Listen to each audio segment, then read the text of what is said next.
We'll talk about it, be the first segment I'm going to do, but they have a vaccine clinic set for Friday morning for 65 plus. Nancy's going to start making phone calls at 8:30. If I get an appointment, I'm going to have Butch do my show Friday because I want to get the vaccine. You can't pick your time. They just tell you what time it is. So it's possible I'll have to have somebody fill in for me Friday. Or it's possible we'll just keep getting a busy signal and I won't get an appointment anyways. But I'll let you know later today. Yes, I hope so too. I'm eagerly looking forward to that.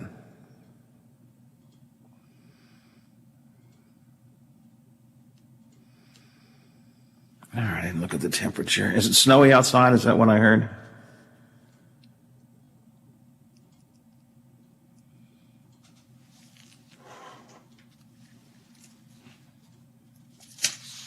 Okay. Nancy said the roads looked a little bit covered, or at least the local roads here look covered.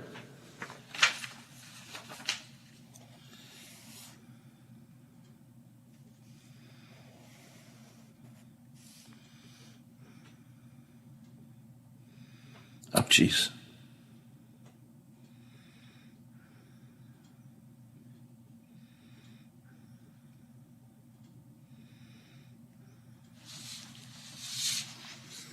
I didn't, but I don't know. I didn't even look at that. I don't look at cancellation delays anymore because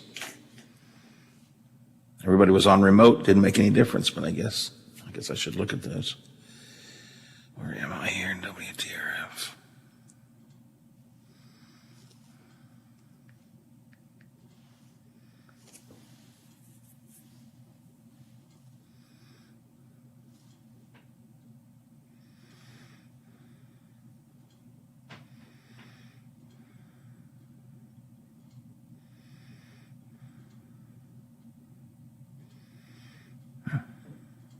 Preventative and reactive disinfection to facilities around the region while working with area hospitals on isolation areas and air filtering.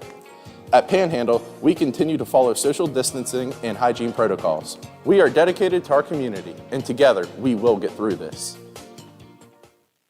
New Belgium Fat Tire Amber Ale is now available in West Virginia and distributed locally by wine and beverage merchants. With its toasty and biscuit-like malt flavors blended perfectly with hoppy freshness, it's bound to become one of your new favorite craft beers. Fat Tire Amber Ale is now available at local retailers. Please don't drink and drive and drink responsibly. From your friends at Wine and Beverage Merchants. For all of your IT needs, visit OmniPerforms.com. Omni Strategic Technologies, the only IT company that the Watchdog trusts. From the Watchdog, here is your local weather forecast for your Wednesday. Cloudy, then becoming mostly sunny, high of 32. Tonight, partly cloudy, low of 25. And for your Thursday, expect mostly sunny skies with a high of 43. And that's your local weather forecast from the Watchdog.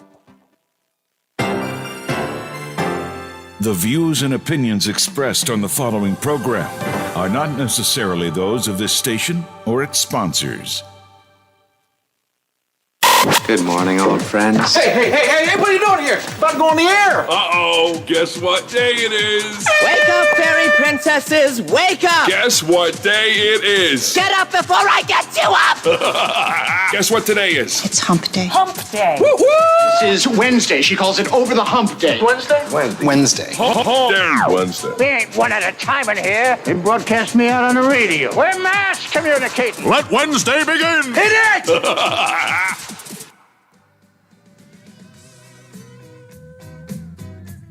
Your morning news, weather, and sports wrapped into his own unique perspective. This is the Watchdog Morning Show with Howard Monroe and Brad Leonard in the producer's chair. Brought to you in part by Wheeling Hospital.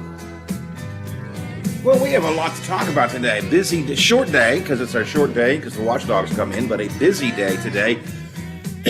A regional COVID vaccine clinic is set for a Friday, but appointments and timing on that are extremely important, and I'm going to give you details. You want to listen carefully. We'll do that in just a minute. The Joe Biden inauguration is set for today. Our live coverage begins at 11 o'clock. ABC will preview that for us throughout the show.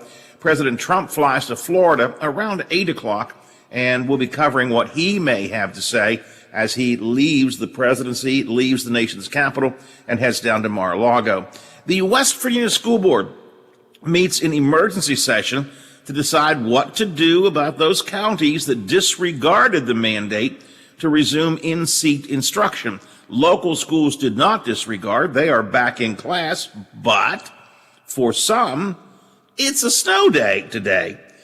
Questions about the future of Eastern Ohio's cracker plant still remain, but one group thinks the whole thing is a bad idea to begin with, and we'll talk with some of that opposition group. Fox News purges some of their journalism team, including a Wheeling native who likes Apicurcheville a lot.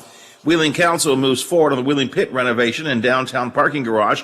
They also offer some tax relief to small retailers. I've got all of this. We'll try and squeeze it in twixt now and 9 o'clock, so stick around. Going to be a busy day. Lots of good stuff is coming up. It is a snowy morning this morning. Snow flurries throughout the early morning, according to Zach. Accumulations of an inch or less expected in the valleys, although the high ridges could see multiple inches of snow. National Weather Service has issued a winter weather advisory for some parts of the region. We'll get the details and the timing of all this with Zach coming up a little bit later on. Looking for a high today. Well, right about where we are. High going to be 31. It is 31 degrees at the Wheeling, Ohio County Airport. It feels like 21 with some winds blowing around out there. So some snow on the ground and cold morning. Feels like 21 degrees, so you want to watch out for all of that. If I have to chuckle. I mean, I really do have to chuckle. It's the first day that everyone has been mandated back to school, right? The governor ordered it, and the state school board ordered that everybody's got to get back to school. Today is the day. Actually, yesterday was the day. But everybody is back in school now, in class, in seat. In some cases, it's that hybrid model. Some were there yesterday. It'll be back on Friday. But basically, we're back to being in school once again. And so it's a snow day. Why not? Why not? You have to chuckle. We had heard all along, because everybody's remote learning, there will be no more snow days because of remote learning. But actually, we have a number of our schools that are on snow day today. Quick rundown of this list. I'm just looking at it right now. Barnesville is closed. Belco Works are closed. Bel Air schools are delayed 2 hours. Belmont Career Center, 2-hour delay. Bridgeport is delayed by 2 hours. Brooke County, 2-hour delay. I'm reading here from the Big 7, WTF-TV7's website. You can check it out yourself. Hancock County, Head Start delayed an hour. Indian Creek Schools delayed 2 hours. Marshall County is a 2-hour delay. Head Start there is a 1-hour delay. Martins Ferry, 2-hour delay today. St. Clairsville Schools are on a 2-hour delay. Toronto, 2 hours. Union Local is closed today. You can check the list out yourself. I'm not going to run the whole thing down every morning. You probably know about it. I just find it, I don't know, what's the word? Ironic that, finally it's back to school, no more remote learning. And it's a snow day. It just seems, I don't know. There's some irony in that in my mind. 7:13 here on the Watchdog Morning Show. I want to start off with this COVID clinic, Biff, because vaccine clinic. Timing is really important, and the timing, it happens today. The clinic happens on Friday, but the timing happens today. I told you yesterday that in Ohio County, Marshall County, that they were going to start using a call center, first of all. So when you call to make your appointment for your COVID vaccine, you'll reach a call center, not necessarily immediately directly to the health department. And as of yesterday, the health departments had said they weren't announcing any details until they knew they were getting the vaccine. Well, we are getting, I think it's 400 doses of the vaccine in the region. All right, that's not per county, but in the region. So there is a a combined regional COVID vaccination clinic set for Friday morning. It's going to run all day long, Friday morning, 8 a.m. to 4 p.m. It is going to be at the Marshall County Fairgrounds. That's for Ohio and Marshall counties. It will be at the fairgrounds in Marshall County, in Moundsville. So, but the most important thing to keep in mind is you have to have an appointment. Now, they have lowered the age to 65. Yeah, baby, I'm getting ready now. I got my wife. My wife was testing her finger out last night to make sure she could try it fast. This morning, beginning at 8:30, you can call your individual county. It's not the health department. It's their individual appointment numbers, which I will give you in a minute. But this morning, beginning at 8:30, you can call, make an appointment. One thing I was reminded of is you won't get a choice of time. They will tell you when to be there, and then you will have that appointment for Friday morning. When they fill up, they're going to stop answering the phones. So if you start getting ringing, just don't bother, keep on trying, because at some point they're going to fill it up. It took about 45 minutes, I think, the last time they had a vaccine clinic to fill up all the daily appointments. So the clinic will be held this Friday, 8 a.m. to 4 p.m. at the Chevron building at the fairgrounds in Moundsville. Appointments will be set up for every 10 minutes. And to make your appointment, you can begin calling at 8:30 this morning and not before. I think my wife's going to try at 8:29 just for that and see what happens. But you can begin calling at 8:30 this morning, and hopefully you'll get an appointment. And I certainly am hoping that I will get an appointment. I've been eagerly awaiting my my vaccine when it gets around here. Let me give you phone numbers. You can find these in the paper. You can find them online as well, but I'll give them to you here on the radio as well. Ohio County residents, 234-3798, 234-3798. Marshall County residents, a different number, 221-9911, 221-9911 for Marshall County residents. Wetzel and Tyler County, by the way, will also be part of this regional clinic. However, their spots will be filled by their current waiting list. They have a waiting list, so nobody new will be added. But if you're on the waiting list in Wetzel and Tyler County, you will be alerted to when your appointment is. So the appointments are 8 a.m. to 4 p.m. Friday. You can begin making your phone calls this morning at 8:30. It's kind of, it feels like it's a contest, or I guess it is, right? I mean, it feels like a game or something. You may now begin calling to see who gets to be the winner. But you can start calling at 8:30. Use the numbers I just gave you. You can find them online. You can find them in the newspaper. I think they're probably on the Channel 7 story this morning. Use those numbers. Do not call your local health department. That's not what they're using to make these appointments. Call those additional numbers, all right? Again, 234-3798 for Ohio County and 221-9911 for Marshall County. So I don't know, Biffy. I'm hoping my wife is quick on the dial and gets in there early, because I know I think she's already poised over the phone, just, like a vulture preparing to strike. Hovering over the phone. She is. She's hovering, waiting. Says I really want to get this vaccine number one. Of course, you have to have a second one, but I want to get that done. So that's what we have here. Let's see. Do I have some numbers on the vaccine? Marshall County had a new COVID death yesterday. 70-year-old man who had been in the hospital when he died. 53 new confirmed cases, 22 new probable cases in Marshall County. Health Department of Ohio County, 31 new positive cases. So just some numbers for you there. And Ohio County, guess what? We're back in the red again.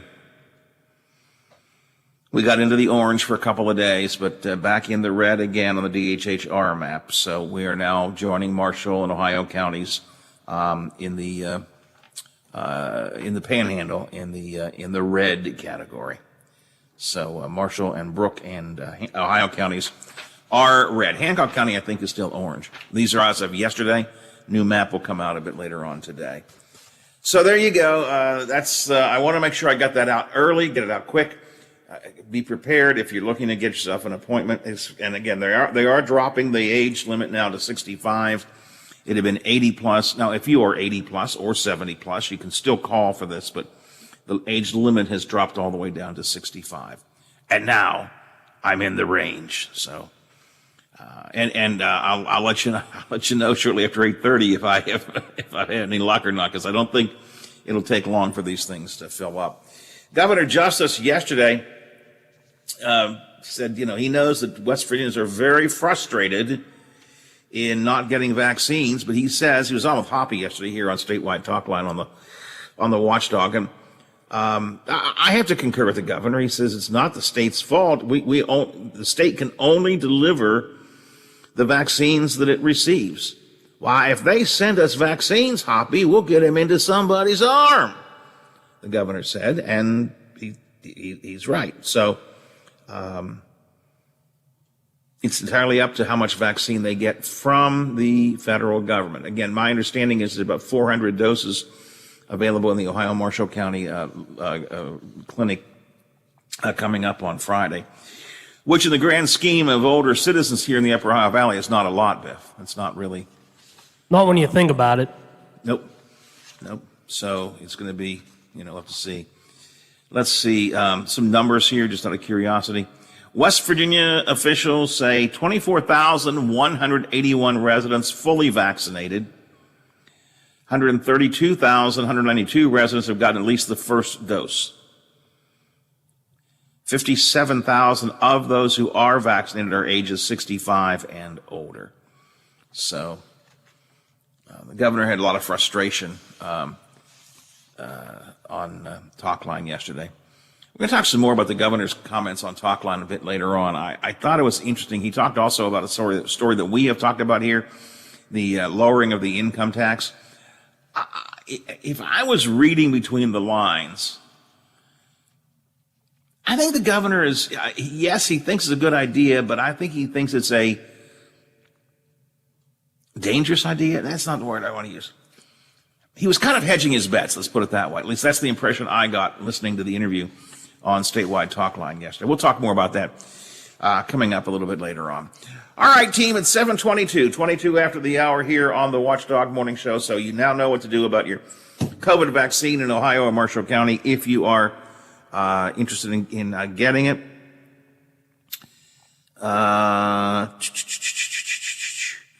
A note here, St. John's Central Academy is on a 2-hour delay. It's off the text line. Their principal called. They're not in the system yet. Okay, so another one is on a delay. Okay, there you go. Snow day, at least a partial, actually a full snow day for some, partial snow day for others. Some are going to be back in classrooms. Some are going to be on remote. It's going to be fascinating.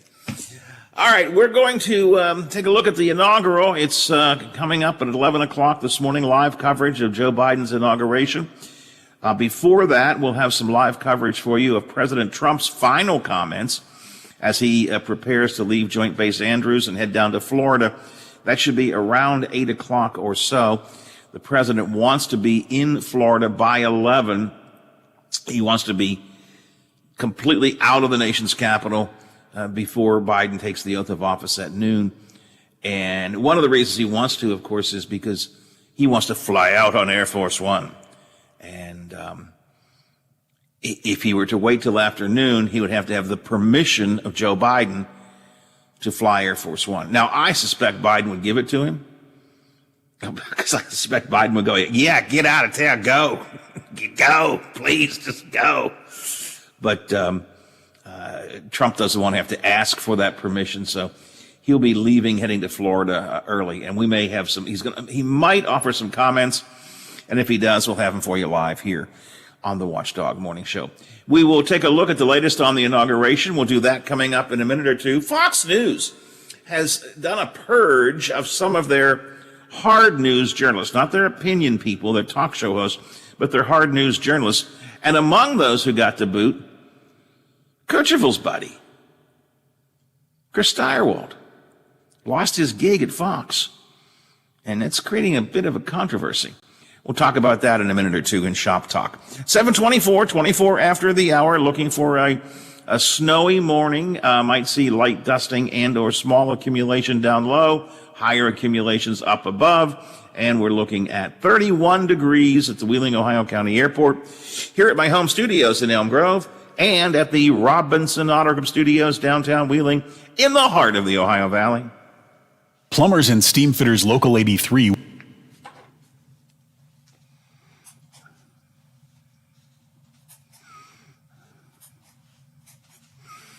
I'll use the status report in the next segment.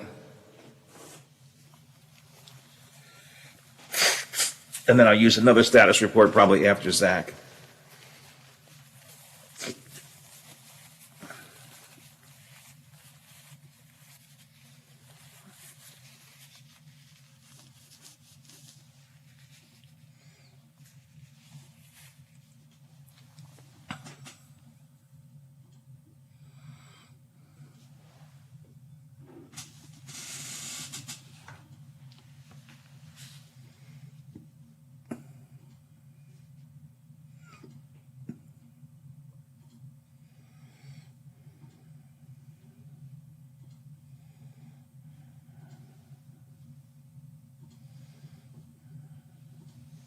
Obligation or loss of income? Are you receiving calls from debt collectors? Are you feeling overwhelmed and unsure of what steps to take next? Then you need the experience and expertise of attorney Tom McIntyre and his staff to help guide you through these temporary hardships. Want to hear more about how Tom can help? Then call 877-456-4155 and receive a free copy of Tom's ebook, When Bad Things Happen to Good People. Tom's ebook covers many questions people have about bankruptcy and includes interesting stories about people who tried to avoid filing and people who have filed for bankruptcy. We think you'll be surprised to learn some interesting facts about bankruptcy. Call 877-456-4155. From the Watchdog Network, right now, traffic. Traffic near the Highlands, on Washington Avenue, and on the Fort Henry Bridge is on its normal pattern. Traffic near the Ohio Valley Mall, on 70 and 470, and on State Route 7 is all clear. The single right lane restrictions on the I-70 westbound First Bridge, east from just beyond exit 1B to approximately Wheeling Tunnel, will continue. The Market Street overpass with reduction will continue. I-70 construction will continue westbound where crossovers are in effect. And all existing detours and closures will continue for the I-70 Bridges project. Follow Ohio Valley Traffic Report on Facebook, WTRF 7 News, and the Watchdog for updates. If Ogre from Revenge of the Nerds grew up and had his own radio show. Get those nerds! Nerds! Nerds! It's the Donnie Gilbert Show. Tune in Fridays from 12 to 2, only on the Watchdog.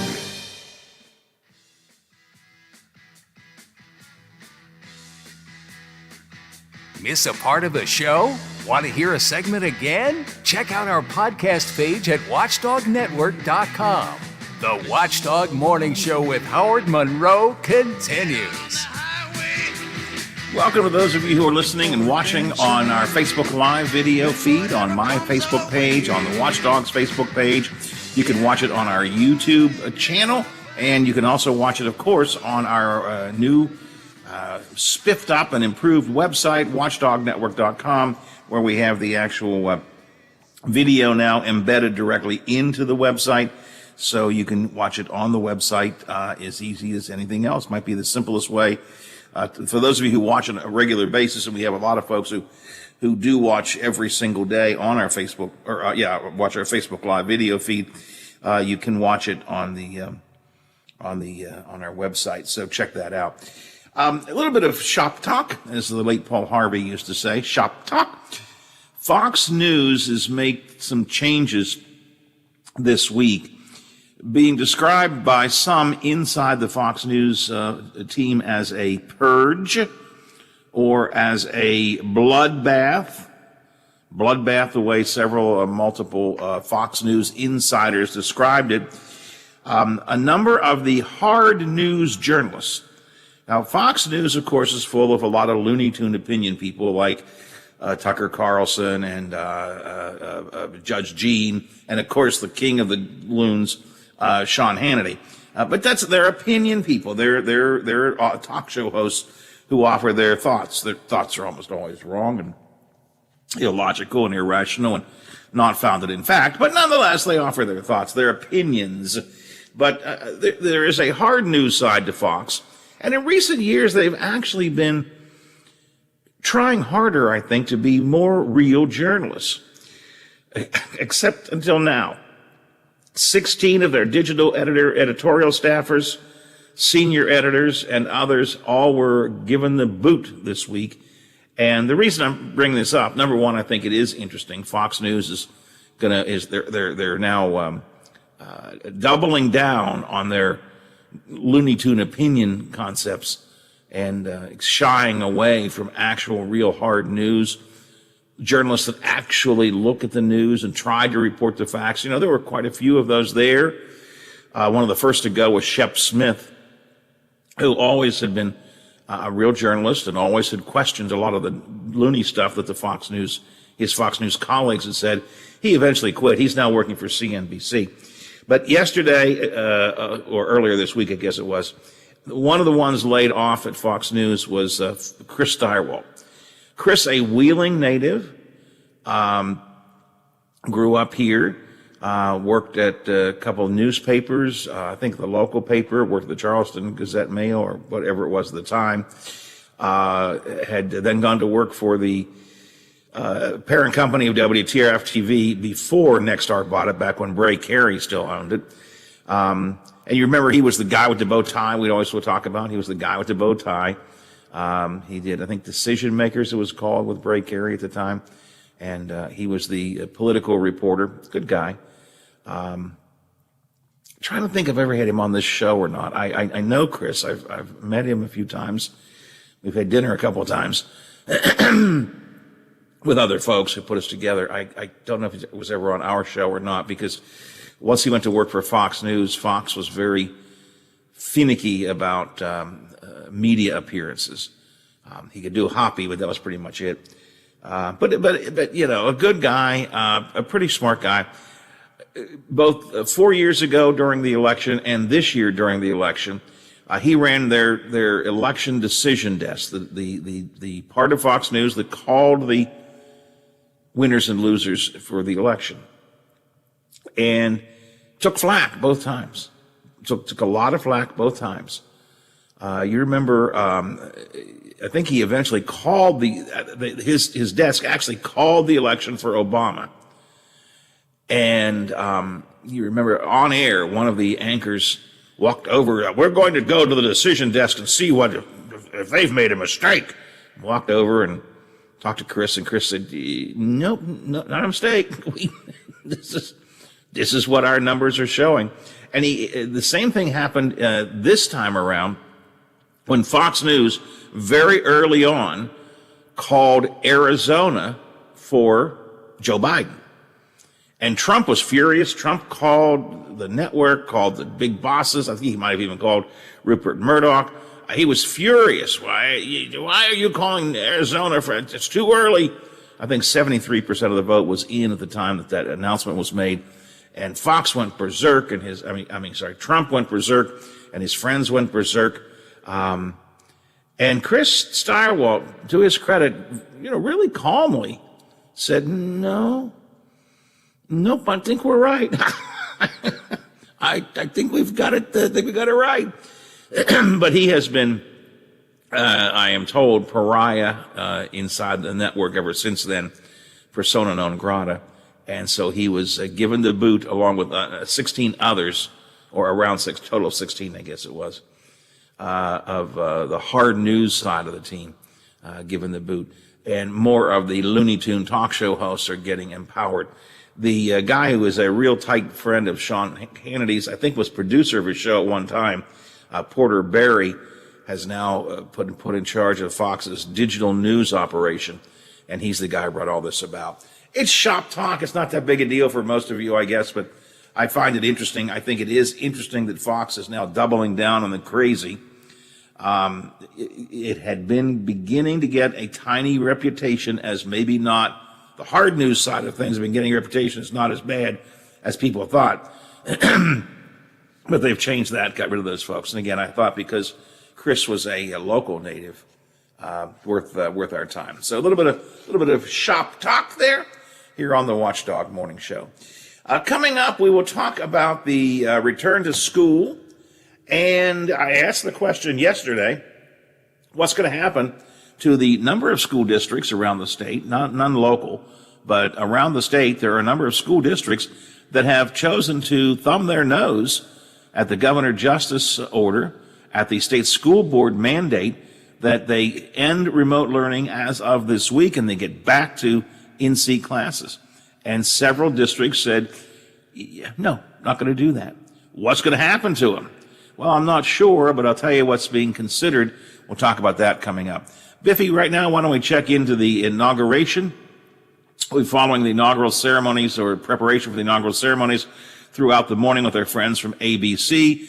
Then we'll head to the news desk, and when we're done with that, we'll bring in Mr. Zach for the morning forecast. This is our ABC update on the inaugural.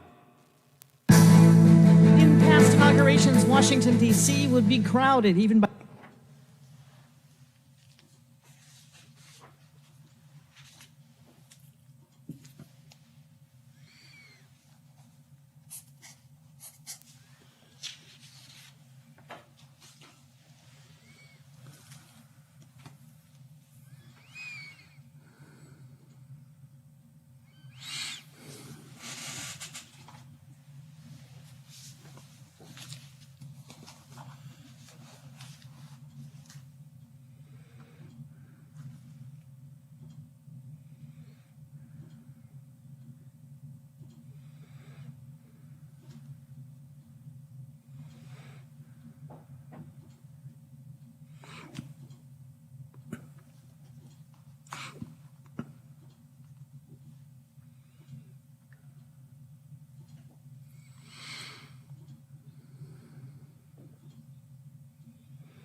back in 1966 when he was part of a great rotation that included Claude Osteen, Don Drysdale, and Sandy Koufax.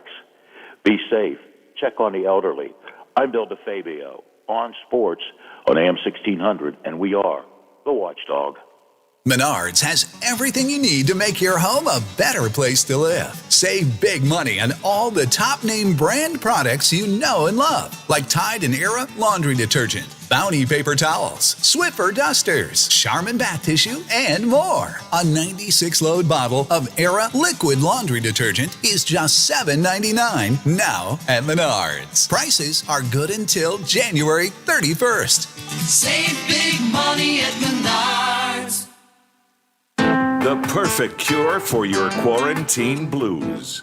The Watchdog on Facebook Live. Watch The Watchdog weekdays on Facebook Live, beginning with the morning show with Howard Monroe at 7 a.m. Local talk radio, Watchdog style. Give us a call and tell us what you're thinking. Locally, 304-214-1600. Out of the area, toll free, 866-514-1600 or 304-232-8255. From the West Virginia Broadcasting Hall of Fame, directly to you. This is the Watchdog Morning Show with Howard Monroe, brought to you in part by Wheeling Hospital.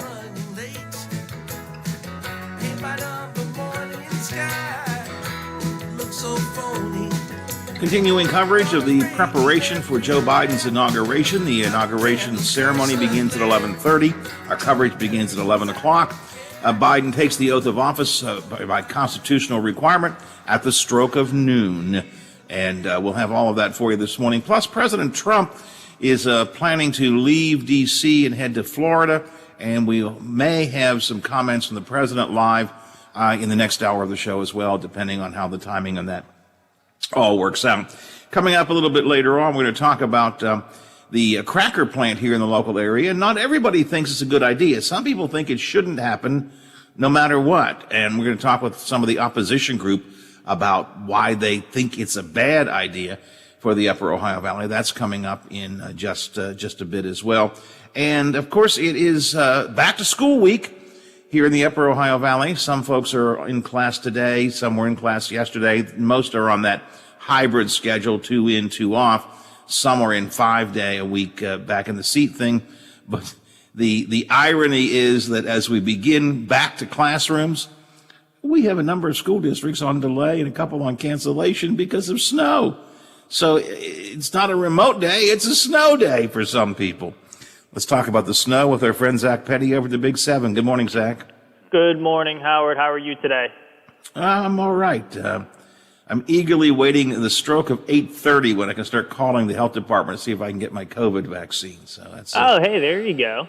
Yeah, I'll be happy if I can get an appointment, but there's a lot of people hoping the same thing. But that's one of the high points of my day today.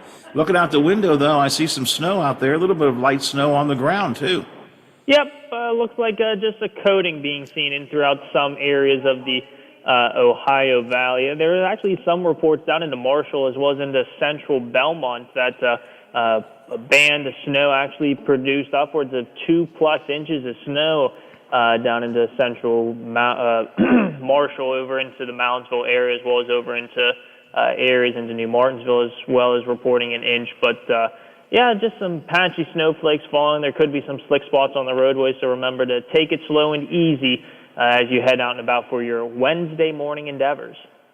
Is it going to keep on snowing? No, it looks like the snow should start to push out of the area by about lunchtime today. And one thing that I've been saying is that Mother Nature has a mixed bag for us today. And what I mean by that is, so we're going to be seeing snowflakes early on this morning.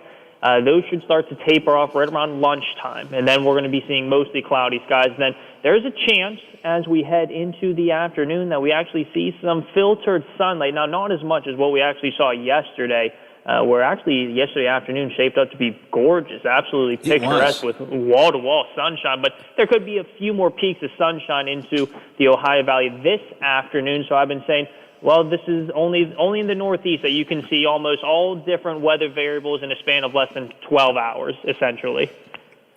Yeah, yesterday afternoon, what turned out to be a really nice afternoon. We took a little, had some errands to run, my wife and I, and it was a nice day to be out. Cold again, you got to be careful about that, but it was just the sunshine was out and beaming brightly. The sun was very warm if you weren't out in the cold, if you just were in the car and the sun was coming through the windshield. But it was a beautiful looking day yesterday, for much of the afternoon at least.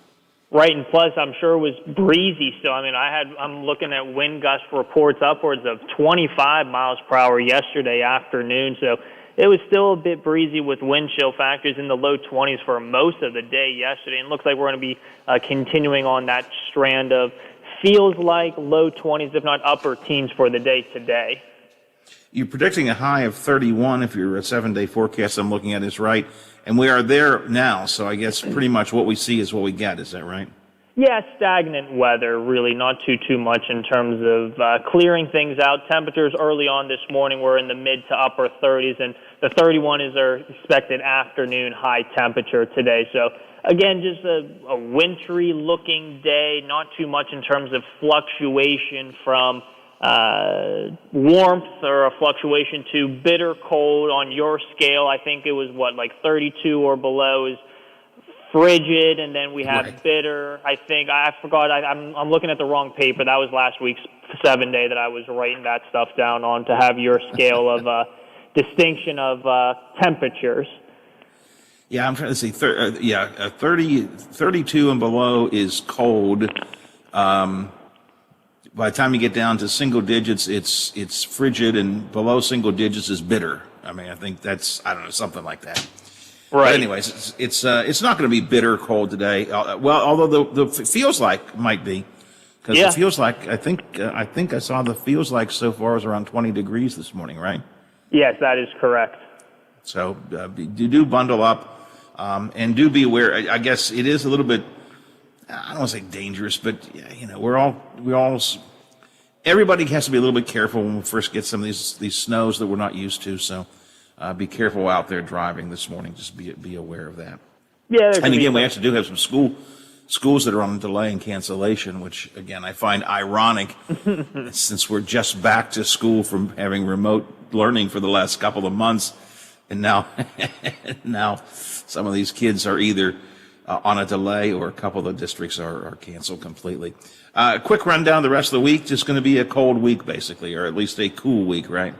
Yeah, cold is, that would definitely be a good assessment on what we're expecting. We could see a little bit of sunshine tomorrow with partly cloudy skies, temperatures hovering right around 40 tomorrow. That'll actually be one of the warmest days in the foreseeable future. Mid to low 30s, we'll say Friday through your Saturday and Sunday, with a stray snowflake or two on Friday, and then looks like we'll be remaining dry. But Saturday night into Sunday will be our coldest night. We actually get into not bitter cold or frigid temperatures on your scale, Howard. We get to lows in the upper teens. So certainly cold air getting pumped into your weekend, but it looks like we'll remain dry until some wintry weather decides to make its way back into the area on the start of the next work week, where we could see some snow showers early Monday morning. That could actually transition into rain as we head into the afternoon, with temperatures topping off in the lower 40s as well.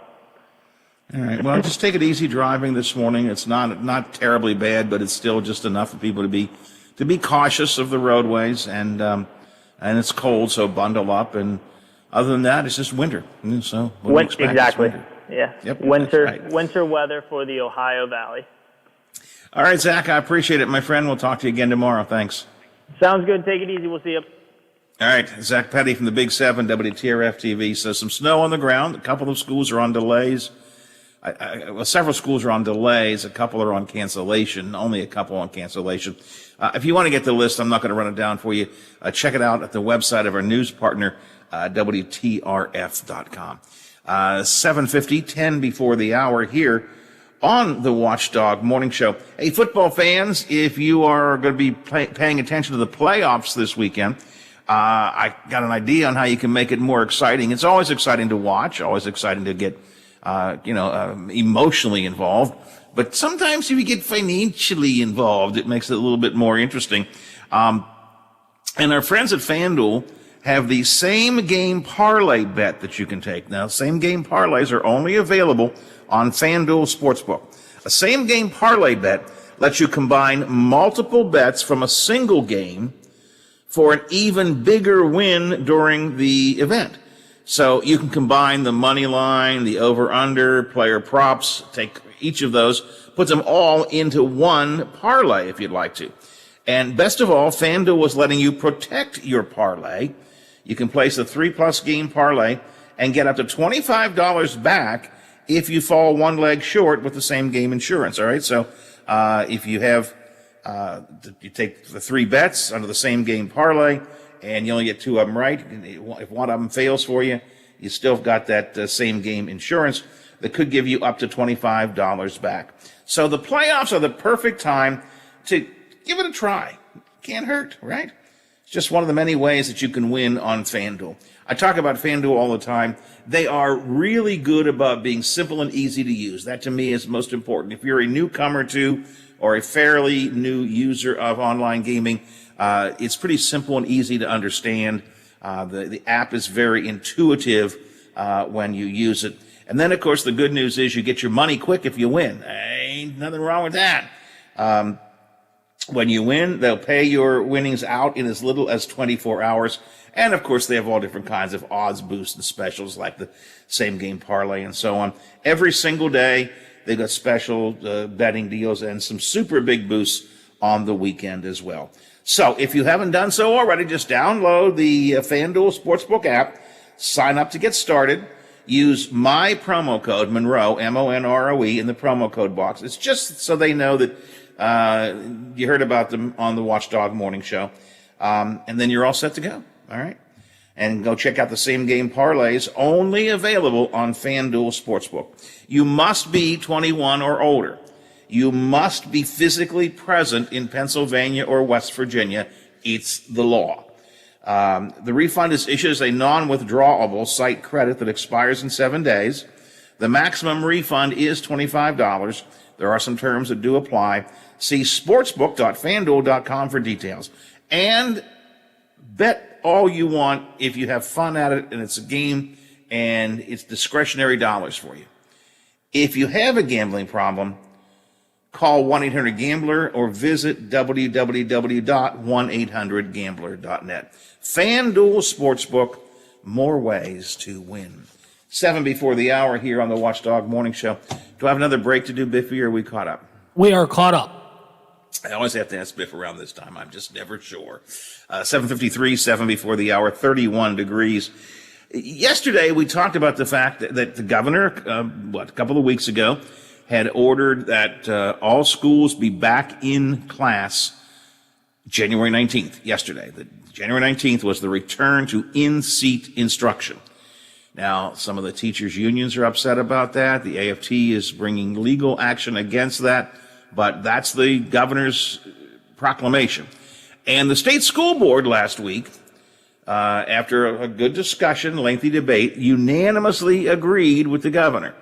And the state school board set a regulation that said all schools must have in-seat learning beginning this week. Now, they did allow the option for hybrid schedules, as in Ohio County, I think Marshall County are using them, some others, where the kids will go on 2 days, off 2 days, but you have to have at least some in-seat learning as of this week. However, I told you yesterday, there are a number of school districts that have decided they're not going to do that. Berkeley County, Marion County, Gilmer County, Mon County, Harrison County, Taylor County, Jefferson County, representing different areas of the state, all said, looking at the conditions here on the ground in our area, we do not believe it's ready to get back to in-seat learning. We are going to continue remote learning. Some of them can continue for another week or so. I think one of the districts was going to continue remote learning until March the 1st. Of course, the state school board, when they issued their ruling, had said, local boards cannot override us. We override the school board. Now, I have an intellectual problem with that. Unelected statewide entity dictating to elected local school board officials doesn't seem right to me. I'm not an attorney. I don't know how this will come out legally, but just the common sense to me says the people on the ground in a given area have a better understanding of what's happening in their area than does a school board appointed by the governor, not even elected by the people, operating out of Charleston. However, the school board doesn't care. They actually discussed and then said, nope, this local boards cannot override our decision. So what's going to happen to these districts that have chosen to continue their remote learning even though they're not supposed to? State school board today has an emergency meeting. I think it's at noon. But there's an emergency meeting today of the state school board to figure out what the heck are we going to do with these guys? Are we going to hold them accountable somehow and take them to court? I guess they could try it, a legal remedy, take them to court and force them into school. I don't know if that's, if you're a state school board member, do you really want to be doing that? Do you really want to be seen as the unelected, authoritarian, statewide entity that's forcing elected local officials to go to school when they don't think it's right? I'm not sure that's the best image they want to put out. But I don't know. We'll find out. They're holding a meeting today. They put a statement out yesterday. The West Virginia School Board will meet in emergency session to consider a report from the superintendent regarding counties that have not complied with the motion of January 13th and are not currently offering in-person learning options to all families. Hoppy had one of the superintendents in one of the school districts that's continuing remote learning, Taylor County. Their superintendent, Christine Miller, said that the school board, school administrators talked to local health officials in Taylor County, and they feel it's the best decision for what's happening on the ground in their area right now. Now, she noted their infection rate is starting to go down, positivity rate going down as well. And she says, hopefully we'll get into a position soon where we can get back to class. But we'll see. I think is it noon today? Did I say noon today? I think it's at noon today. State School Board will have their meeting, and we will see what, if anything, they're going to do about these school districts. If they don't do anything, and I'm not sure they should, but if they don't do anything, they're likely to have other districts decide to go renegade as well. So we'll see. All right, a couple minutes till the hour here on the Watchdog Morning Show. Next hour, we're going to try and squeeze a ton of things in. We're continuing to prepare for the inaugural. Joe Biden's inauguration ceremony coming up today, swearing in at noon. Ceremony begins at 11:30. Our coverage begins at 11 o'clock. Also, next hour, Donald Trump may be offering some thoughts as he prepares to fly to Florida on his last trip as president. If he does do that, we'll give you some live coverage of that. And we're going to talk with some folks who are part of a group that's opposing the cracker plant. We've been talking about the fact that there's some questions raised about when, if ever, the cracker plant's going to come to fruition. But there are some folks who plain do not like them. Don't think it's a good idea. We'll talk with a couple of folks about that coming up next hour here on the Watchdog Morning Show. Welcome to a Wednesday, midweek edition of our big gig underway. It is just about 8 o'clock. ABC has more on presidential pardons. The president issued some pardons last night. We'll talk about that. And also preparations for the inaugural. That's next on the Watchdog Morning Show.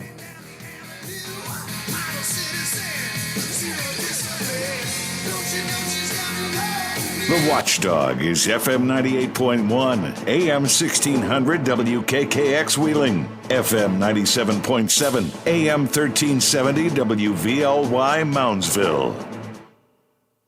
The ABC News is brought to you by Thomas Auto Centers, Mall Road, St. Clairsville. Get the best deal at Thomas Auto Centers. From ABC News, I'm Aaron Katursky at the Capitol, where just hours from now, Joe Biden takes the oath of office to become the 46th President of the United States.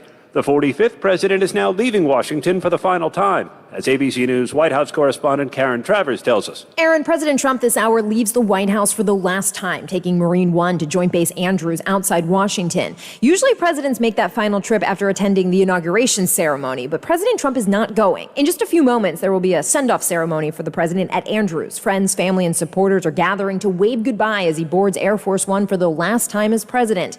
Mr. Trump's expected to land in Palm Beach, Florida, just before Joe Biden's sworn in as the next president. Aaron? Joe Biden ascends to the presidency after a riot and in a pandemic. Chairs for the limited audience here are spaced apart, and there's no crowd on the National Mall, which is surrounded by metal fencing and armed troops. American flags are meant to represent the citizens who could not be here, but they accentuate the emptiness of this fortress city. ABC's Alex Stone is down on the National Mall. Unprecedented security in place, Aaron, this morning. Multiple layers of fencing, National Guard in place, shoulder to shoulder in some areas, guns across their chests. Bridges into D.C. are shut down right now. The Capitol riot prompting concerns about large crowds here today, even if they don't materialize. There are other worries that federal agents are concerned about. One woman telling me she doesn't remember it this locked down in Washington even after 9/11. Aaron? After the scaled-back pageantry, the new president gets to work with a series of executive orders and a virtual celebration as he tries to set a new tone for the country.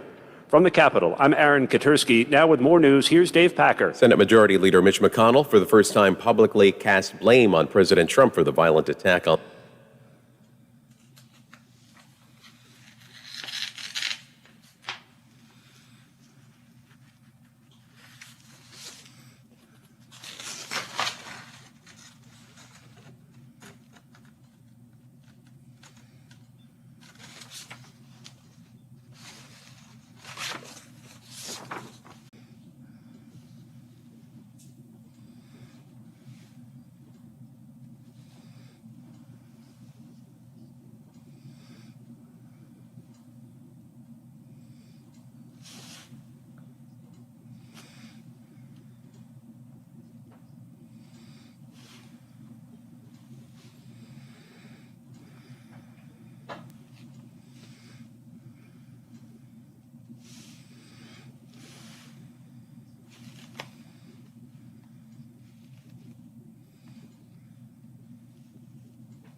Military Mondays. The Lube will take 25% off for all veterans, active duty military, and first responders. Quaker Steak and Lube voted Best Wings USA. For all of your IT needs, visit OmniPerforms.com. Omni Strategic Technologies, the only IT company that the Watchdog trusts. From the Watchdog, here is your local weather forecast for your Wednesday. Cloudy, then becoming mostly sunny, high of 32. Tonight, partly cloudy, low of 25. And for your Thursday, expect mostly sunny skies with a high of 43. And that's your local weather forecast from the Watchdog. The views and opinions expressed on the following program are not necessarily those of this station or its sponsors. May I have your attention, please? Hey, that's quite a voice you've got there. You ever think about doing radio? Today is National... It is National DJ Day. I'm a disc jockey. Here is a complete disc jockey show with all the modern pace of today's exciting radio. I'm the #1 DJ. Hasn't she ever heard you on the radio? About to go on the air. Great, let's do it. All right, here we go. Hit it! It's showtime.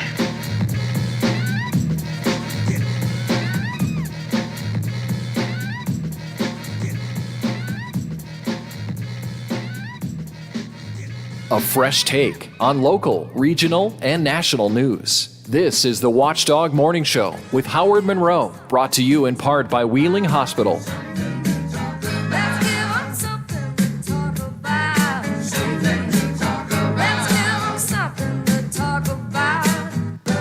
Lots to talk about in this final hour of the gig for this Wednesday. Coming up at 9, of course, the legislative watchdogs. A regional COVID vaccine clinic is set for Friday, but appointments and timing are important. In just a minute, I'll share details with you so you don't miss out on that. Joe Biden's inauguration is today. Our live coverage begins at 11 o'clock, and ABC will preview the inaugural throughout our show this morning. President Trump is flying to Florida, and we'll cover what he has to say if he has any thoughts about that before we're off the air this morning. The state school board meets in emergency session to decide what to do about counties that disregarded their mandate to resume in-seat instruction this week. Meanwhile, local districts are back in class today and as of yesterday. But for some, it's turning out to be a snow day. Questions about the future of Eastern Ohio's cracker plant still remains, but one group just think it's a bad idea all the way around. We'll talk with some of that opposition group coming up in a minute. Wheeling Council moves forward on the Wheeling Pit renovation and downtown parking garage project, and they also offer some tax relief to small retailers. Fox News purges some of their hard news team, including a Wheeling native. That'll be in Shop Talk this morning. So I've got all of this coming up for you here on the Watchdog Morning Show. Patchy flurries throughout the morning this morning. Snow flurries during the early morning. Could see accumulation of an inch or less, probably in the valleys. Hilltops will see slightly more. To the far eastern mountains and ridges, National Weather Service has a winter weather advisory, not really affecting us directly, but to the east of us, where they're saying the upper ridges could see up to 5 inches of snow. The roads are a little bit slippery, however. Text line at 304-214-1600 off the text line. I have this morning. Howard, from the bridge in Moundsville to the power plant is a slick mess. A slick mess. So apparently some of the roads are indeed a little bit slippery out there. And we do have a number of schools that are on a snow day today, or at least a delay. Some are canceled. Barnesville is closed today, so is Belco Works. Bel Air schools are on a 2-hour delay. Belmont Career Center, 2 hours. We have Bridgeport schools are on a 2-hour delay. Let's see, what have I got here real quick? Hancock County Head Start's on a 1-hour delay. 2 hours in Indian Creek for you. Marshall County schools are on a 2-hour delay today. Noble Local, 2 hours. St. Clairsville, 2 hours. Toronto, 2 hours. Union Local schools are closed for the day. And I got a text from Channel 7 telling me that St. John's is also, let me find my text. Are they closed or on a delay today, Biffy? Canceling. So St. John's Academy is now canceling. St. John's Academy is canceling. They've been on a 2-hour delay, but they're not yet in the TV7 system. So got to mention that to you up front. And so it could be that some of these schools are going to change to a delay, to a cancellation, some of the ones who are on delay. But check it. The easiest thing for you to do is check it out at WTRF's website, WTRF.com, and you can find it out. A couple things I want to get out before I get to my guests. First of all, there is going to be a regional COVID vaccine clinic set for Friday. Essentially, Marshall and Ohio counties, Tyler and Wetzel as well, but I'll tell you about those in a second. But essentially, Ohio and Marshall counties. It's going to be from 8 a.m. to 4 p.m., a vaccine clinic. It'll be held at the Marshall County Fairgrounds. Listen to me carefully, at the Marshall County Fairgrounds. And it's for both Ohio and Marshall County. You must have an appointment, and you can begin to call at 8:30 this morning to make your appointment. All right, you can begin to call at 8:30 this morning to make your appointment. You have no choice of time. They'll just tell you when your appointment is going to be. There'll be 10-minute blocks of time where they'll set you up for your COVID vaccine. They're lowering the age limit now to 65, so it's basically anybody over the age of 65, which means I got my wife all poised at 8:30 to start making phone calls to see if we can get ourselves in on Friday morning. So keep in mind the timing is critical. It will fill up very quickly. I think there are 400 doses. I could be wrong, but I think that's what I heard. 400 doses for this clinic. So it'll fill up pretty quickly between Ohio and Marshall counties. Wetzel and Tyler County are part of this clinic as well, but what Wetzel and Tyler are doing is they already have a waiting list. They're just going to take people off their waiting list and put them into those slots. Now, if you want to call for your COVID vaccine, the phone numbers are different than the usual numbers. I want to give them to you right now. You can find them online at the Health Department's Facebook page, Channel 7's page. The newspaper's got them. Ohio County residents call 234-3798, 234-3798. Marshall County residents 221-9911, 221-9911. Again, starting at 8:30. They won't answer the phone right now. You have to wait till 8:30 and then try to get your appointment. A lot of folks are going to try. You may get busy signals, or you may just get it ringing. They say that when they're full, they're just going to stop answering the phone. So if the phone rings and rings and rings and rings and rings and rings and rings and rings, it means they've already filled it up. But I wanted to get that out to you this morning because the timing on that is very, very critical. Before I get to my guests on the cracker plant, I also want to update you on preparations for the Joe Biden inaugural, and for that, we turn ourselves to ABC. An inauguration unlike any other in U.S. history. 25,000 National Guard troops patrolling Washington, D.C., following that violent mob of Trump supporters that stormed the U.S. Capitol 2 weeks ago. On the same steps where rioters rushed the doors trying to get in, Joe Biden will take the oath of office. President Donald Trump is leaving the White House this hour. Here's ABC's Karen Travers. President Trump leaves the White House one final time this morning, taking Marine One to Joint Base Andrews outside Washington. There was a send-off ceremony there for him. Friends, family, and supporters gathering to wave goodbye as he boards Air Force One for the last time as president. Vice President Pence will not be there at Andrews. Unlike the president, he is attending Joe Biden's inauguration ceremony. Karen Travers, ABC News, Washington. On his first day in office, Joe Biden will sign a flurry of executive orders, including rejoining the Paris Climate Accord and undoing the so-called Muslim ban. With continuing coverage, the inauguration of Joe Biden. Sherry Preston, ABC News. We will have live coverage of the actual inaugural this morning. Our coverage begins at 11. The ceremonies begin at 11:30, and the swearing in by constitutional requirement will be at noon today. So stick with us for all of the coverage of things going on today in the nation's capital. A high alert lockdown nation's capital. 8:19. We've talked on this show quite a few times about the proposed cracker plant in eastern Ohio. I lose track of how long it's been since we've been kicking the idea around. Economic development folks around here keep saying this will be the salvation of the upper Ohio Valley, that if the cracker plant comes, it's our economic, it's an economic godsend. We'll have lots of construction jobs. We'll have lots of spin-off jobs and economy and so on. Without referencing whether that's true or not, I'm beginning to think it's never going to happen. It's been too long. They keep delaying the decision. I think there are reasons for them delaying the decision. I think there are economic decisions, among others. And that plant project, to me, seems to be fading into our rearview mirror. They keep saying we'll have an announcement soon, but keeps fading into the rearview mirror. Some of you agree with me, by the way, off the text line this morning at 304-214-1600. Howard, that cracker plant has a better chance of, the cracker plant, you have a better chance of seeing God walk down the street than seeing that cracker plant come to fruition. But not everybody wants to see it come to fruition. A lot of folks are depressed and sad if it doesn't happen, but not everybody thinks it's a good idea. Among those folks who have concerns is a group called Concerned Ohio River Residents. They come out of Belmont County and elsewhere. And I wanted to talk a little bit about what the objections are and what the concerns are. So with me this morning is Alex Cole, an organizer with the Ohio Valley Environmental Coalition based out of Huntington, and Megan Hunter, an attorney with Earth Justice, has been working on this project for quite some time.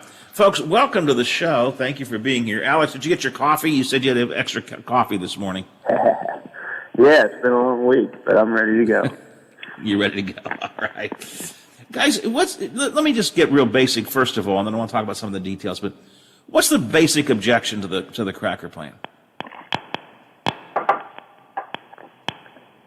Well, our primary concern with the cracker plant itself is air pollution there in the valley, as well as water pollution. But right now we're concentrating and focusing on the underground storage that would be necessary to run that plant, and that would be slightly farther south near Clarington, Ohio, and that would be underground storage that would risk several things: blowouts, explosions, sinkholes, potential collapse even under the Ohio River. So extremely dangerous for the Ohio River, which is drinking water source for everybody downstream, of course. There's a lot of talk here in the Upper Ohio Valley about the economic value of the plant were it to come to fruition. Your concern is the environmental downside. Is that right, Megan?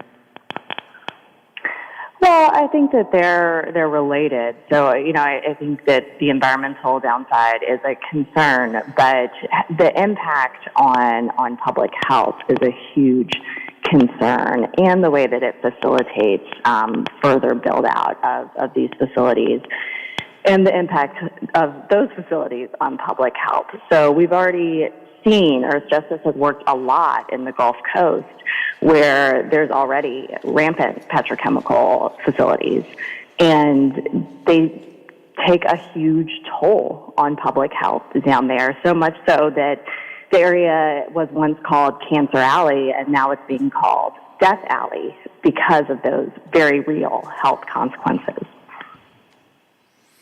You've done some research on this, Megan, and what might have happened here as well, right? What have you found as you've been studying this? The local plant.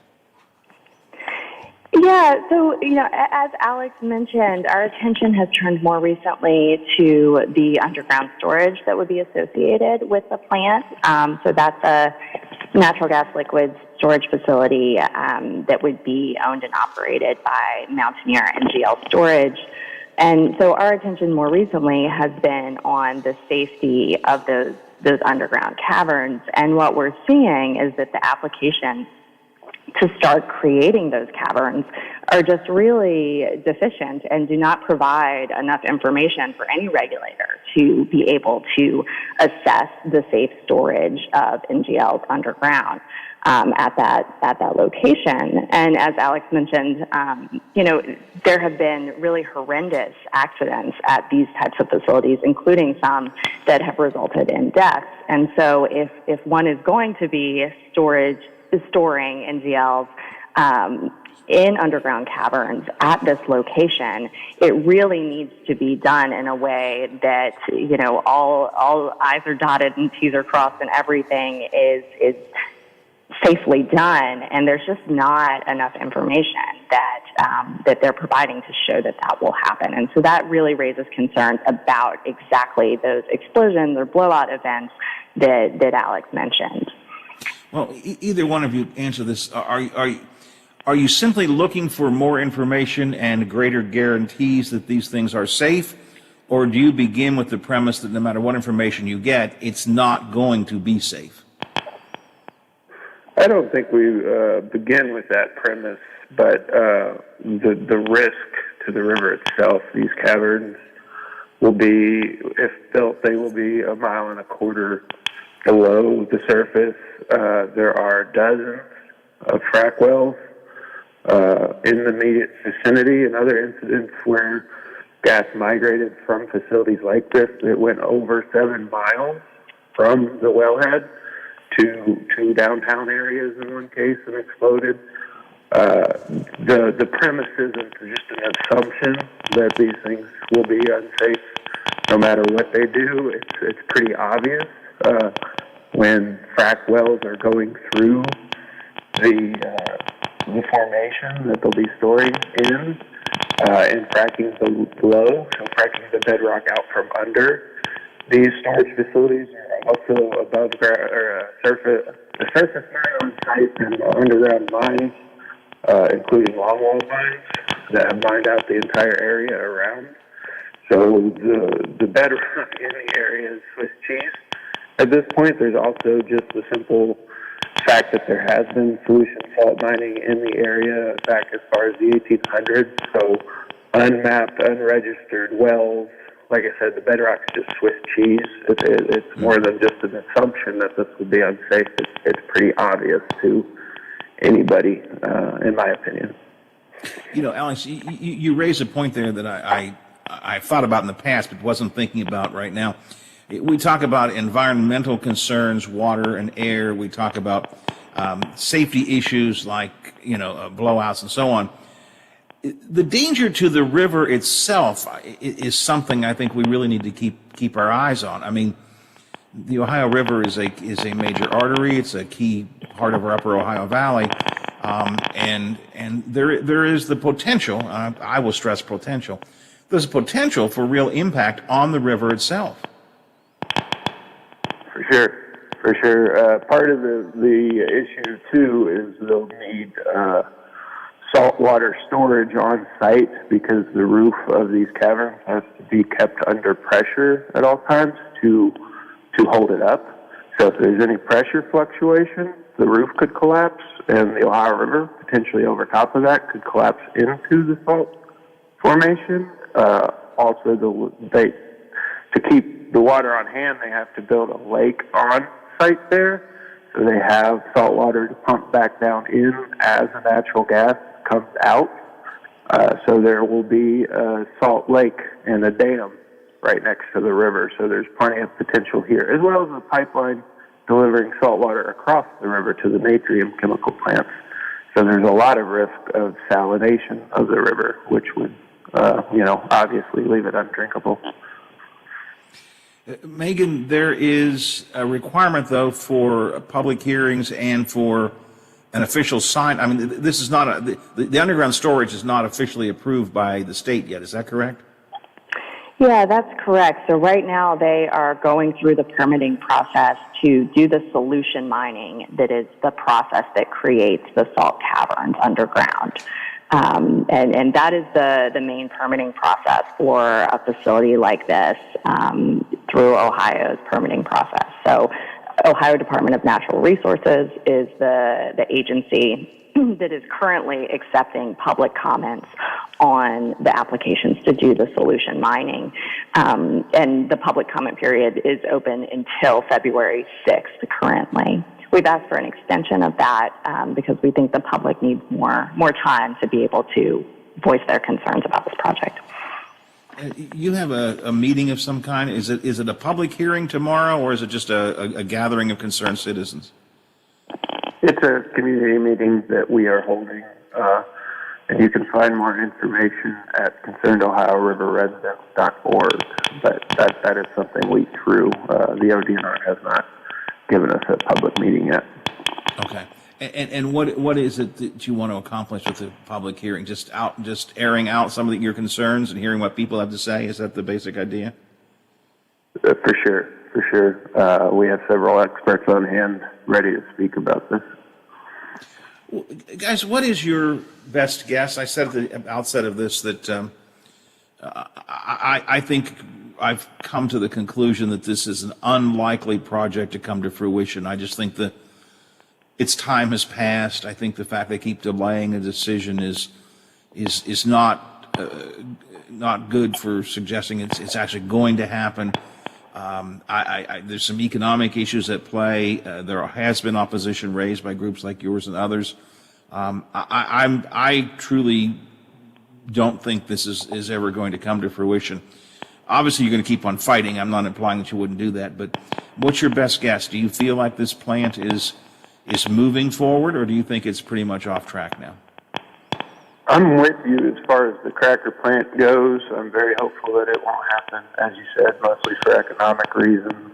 That's not to say the economy couldn't change in the future and it pop back up, but this underground storage component could happen with or without the cracker plant.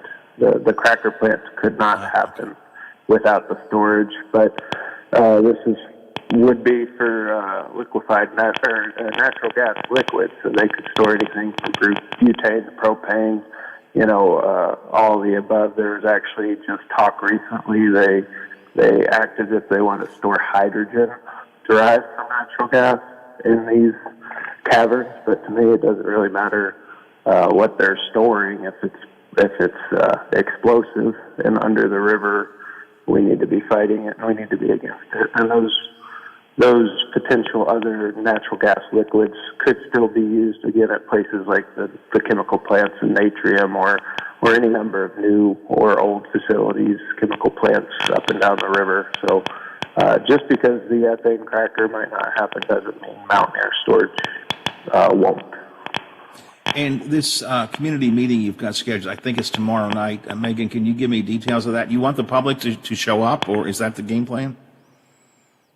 Yeah, that would be great for the public to show up, and I think Alex actually is probably the better one to give those details. Okay, of all the right, meeting. Alex, would you Yeah. give us some of the details? Yeah, at 6:30 tomorrow night. That's Thursday. With all the information as far as signing up, registered for Facebook event, all that kind of stuff, you can find at ConcernedOhioRiverResidents.org. ConcernedOhioRiverResidents.org is the website or the Facebook page. You guys, it's such a busy morning because of the inaugural and so on. I don't have a ton of time. I'd like to maybe revisit this on a less busy day with you guys and talk some more about your perspective on this, but I'm going to have to let you go at this moment.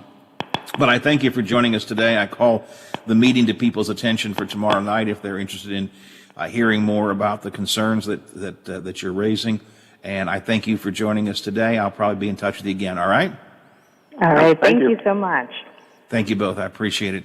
Alex Cole and Megan Hunter, they each represent different organizations that are part of the umbrella organization, the Concerned Ohio River Valley Residents, Concerned Ohio River Residents, kind of opposed to the concept even of the cracker plant, and in particular right now this underground storage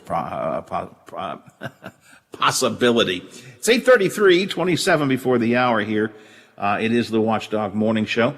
If you want to join me on the text line, you can, 304-214-1600.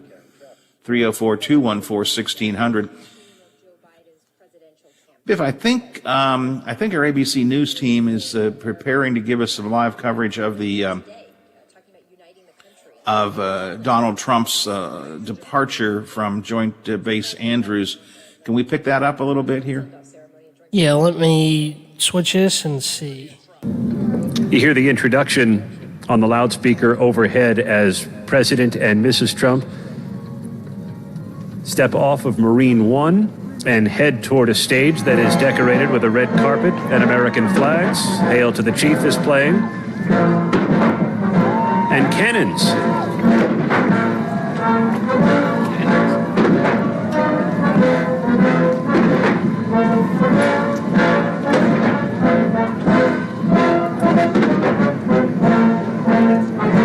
President Trump in a long black jacket, white shirt, bright red tie, standing next to Melania Trump, dressed in black and wearing large sunglasses.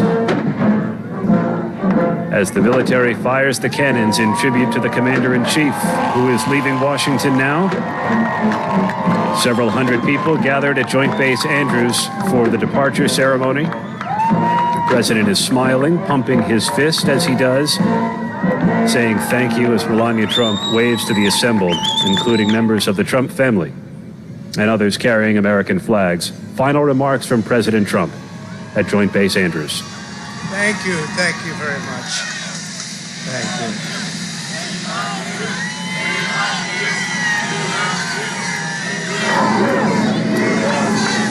Thank you very much. And we love you, and I can tell you that from the bottom of my heart. This has been an incredible 4 years. We've accomplished so much together. I want to thank all of my family and my friends and my staff and so many other people for being here. I want to thank you for your effort, your hard work. People have no idea how hard this family worked. They worked, and they worked for you. They could have had a much easier life, but they did a fantastic job. I just want to thank all of you, everyone. I want to thank Mark Meadows, who's here, someplace right there. I want to thank Mark. But it's been something very special. We've accomplished a lot. Our First Lady has been a woman of great grace and beauty and dignity.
Well, that was interesting.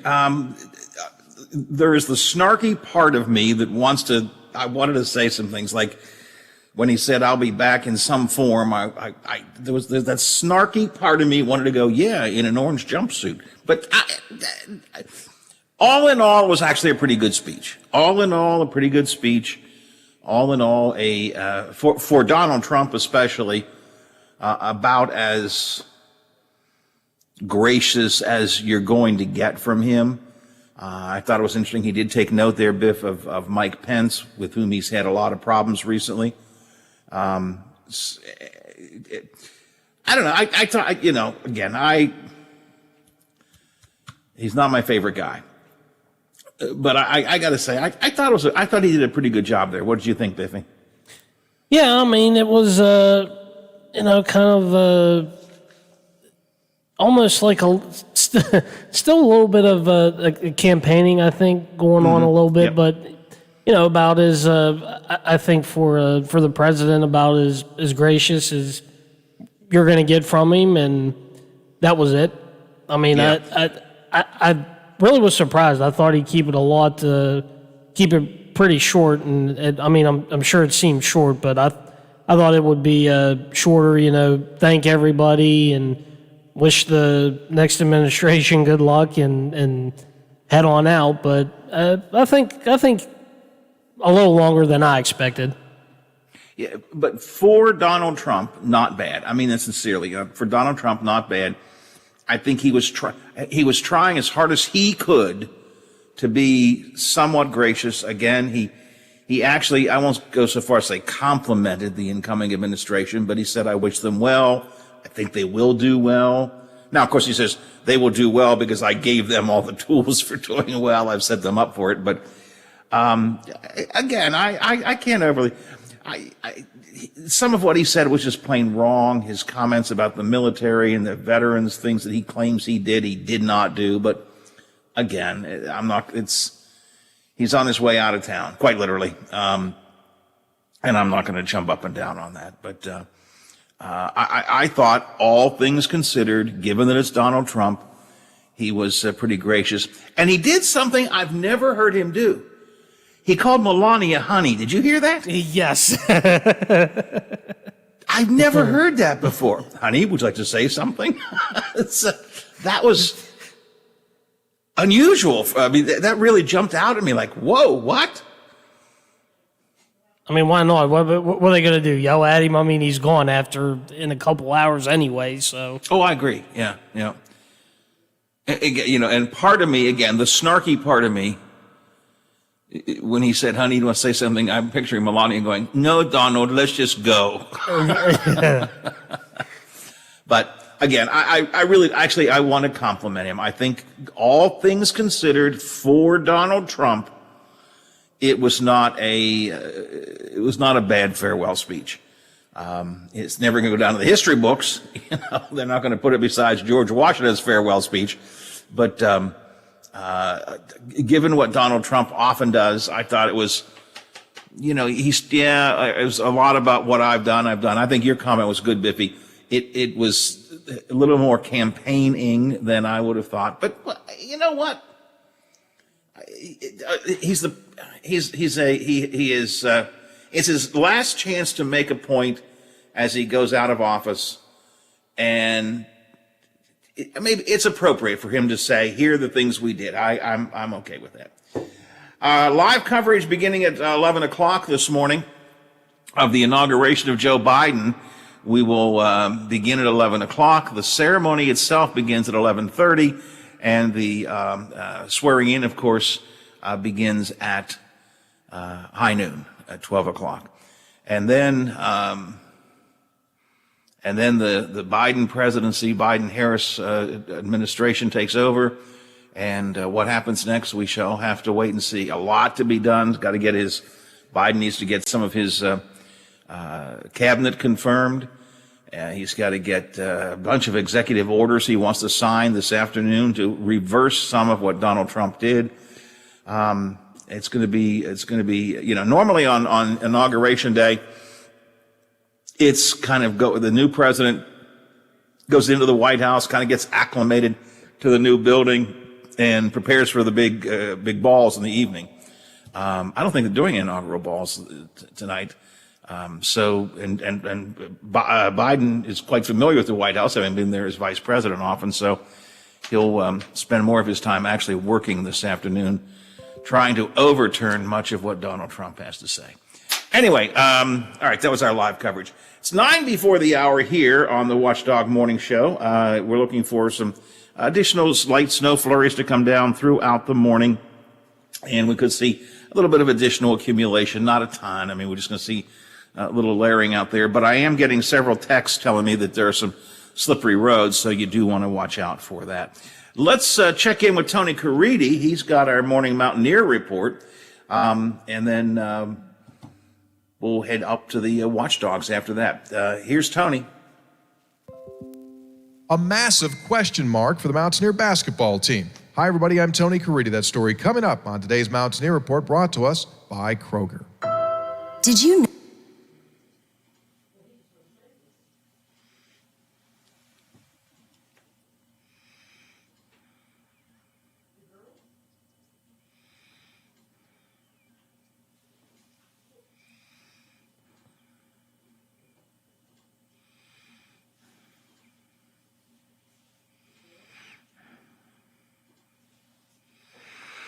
If you have a break, Biffy, do that after this, and then I'll do a fan duel, and that should be probably about it. Okay, well, that's fine. I'll do a fan duel, and we can jabber for a couple of minutes and turn things over to the dogs.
Any college team will respond in their return is just an absolute guess.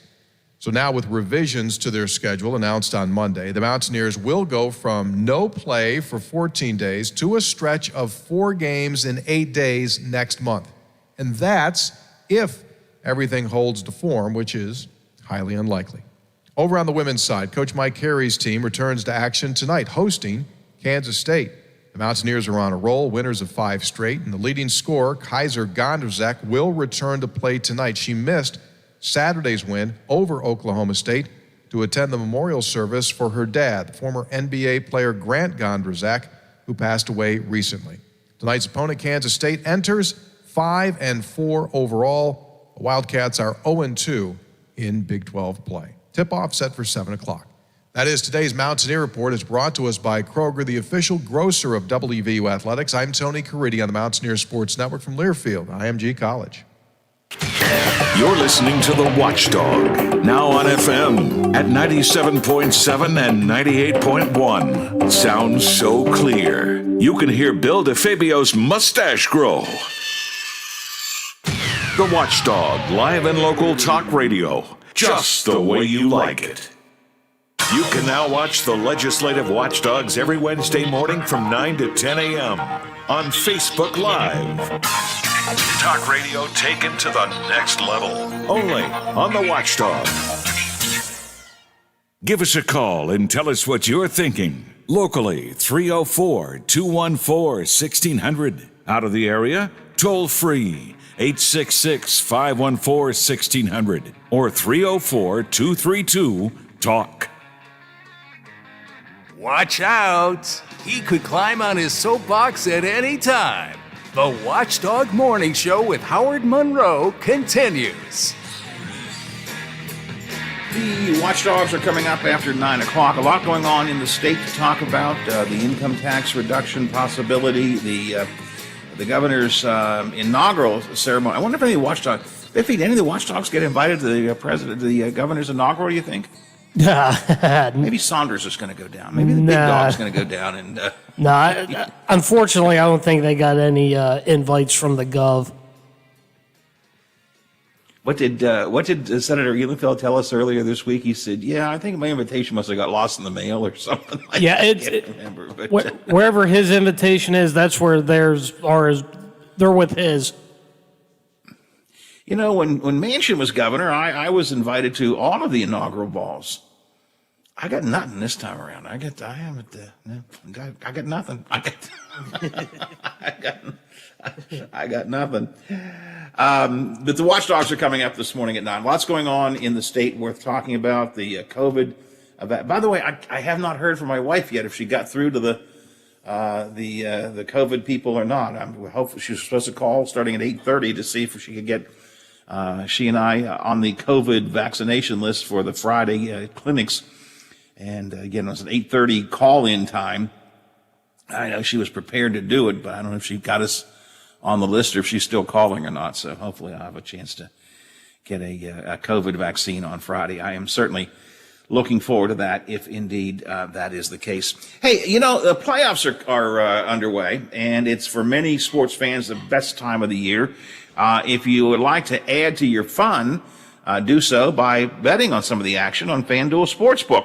Now, if you've never tried FanDuel before, playoffs might be the perfect time to give it a boost, because right now, new users to FanDuel get an exclusive 25-1 odds boost on any team to win during the weekend games. That's right, 25-1 odds. Any team, any playoff game this weekend.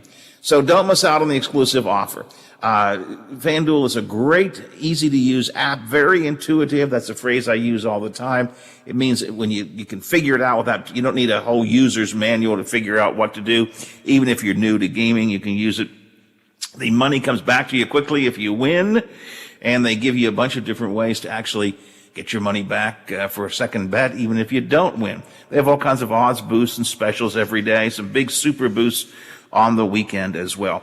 Download the FanDuel Sportsbook app. Use promo code Monroe. That way they know we sent you here on the Watchdog Morning Show. FanDuel Sportsbook, promo code Monroe. You must be 21 or older. You must be physically present in Pennsylvania or in West Virginia. New users only. You must wager on designated boost market. Deposit is required. Maximum bonus $125. See full terms at sportsbook.fanduel.com. And of course, if you have a gambling problem, don't download FanDuel, but rather call or go to the website 1-800-GAMBLER.net. FanDuel Sportsbook, more ways to win. The Watchdogs are coming up next. Kirchhoff will in at 10 o'clock, and around 11 o'clock, our live coverage of the inauguration of Joe Biden will be here on the Watchdogs, so stick around for that. Tomorrow morning, we'll get together again. But for now, I got to say sayonara, see ya, bye-bye, farewell. I got to go. I got to get out of here. Good Lord willing, creeks don't rise. Bat phone doesn't ring. Don't get impeached. Don't retire. Ticker keeps on ticking. I don't overeat too much. And Teddy says it's okay. You can go back to work tomorrow, Granddad. I'll be in at 7 o'clock in the morning. Are you back with me, Brother Biff? I'm back for a Thursday. We will keep on doing it until we get it right. That could be a long time. Indeed, indeed. The Watchdog is FM 98.1, AM 1600 WKKX Wheeling, FM 97.7, AM 1370 WVLY Moundsville. The ABC News is brought to you by Thomas Auto Centers, Mall Road, St. Clairsville. Get the best deal at Thomas Auto Centers. Hours from now, the inauguration of Joe. Okay, Biffy. Managed to juggle enough to make it work. I wasn't sure how that was going to work this morning, but we got enough. I think I got just enough of those cracker plant people in to satisfy them, but we had to move on anyway, so that worked out pretty well too. I don't know what that click, click, click was on Alex's phone. He had a bunch. At least I heard it. Did you hear that click, click, clicking on his phone? Yeah, I couldn't tell what it was. It was, I mean, it didn't interfere too badly, but it was just enough for me to notice it. All right, I'm going to see if we got on the list or not. If we did, in the event I get a vaccine on Friday morning, I'll have to have Butch come in, but I don't know if we have a vaccine or if it's in the morning or whatever. I'll go check on that. I am coming down for the meeting this today because there are things I need to do in the building. So I will see when I get there, and we'll need to work on that PENS receiver. It's one of my first projects.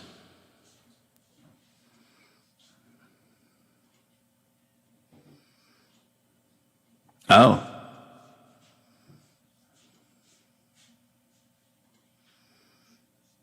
Oh. The games.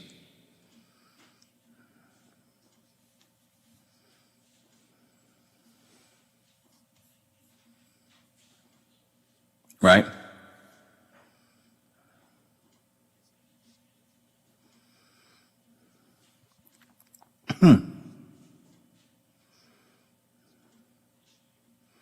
All right. One of the first things I want to do is, they ask you to set a friendly password, because I think we still have to use the password that's on the screen, right? Yeah, let's set a friendly password so we always know what it is, so we don't have to actually look it up on the screen. That's the first thing to do, and then we'll figure it out. And I got a few other odds and ends I got to do when I get there. Channel 7's coming in at 10:30 to do a story about Big Rick too, so I'll be there for that. All right, I'll see you in a little bit. Thanks for your help. I appreciate it. All right, bye. On February 7th to see if you bring home some dough. Rocket Mortgage, official mortgage sponsor of Super Bowl 55. No purchase necessary. Legal residents of the 50 U.S. and D.C. of age of majority. Ends 2/4/2021, 11:59 p.m. Eastern. Equal housing lender licensed in all 50 states and MLS number 3030. The NFL entities as defined in the official rules have not offered or sponsored this promotion in any way. Before leaving Washington, President Trump offering clemency, pardons, and commuting the sentences of well over 100 people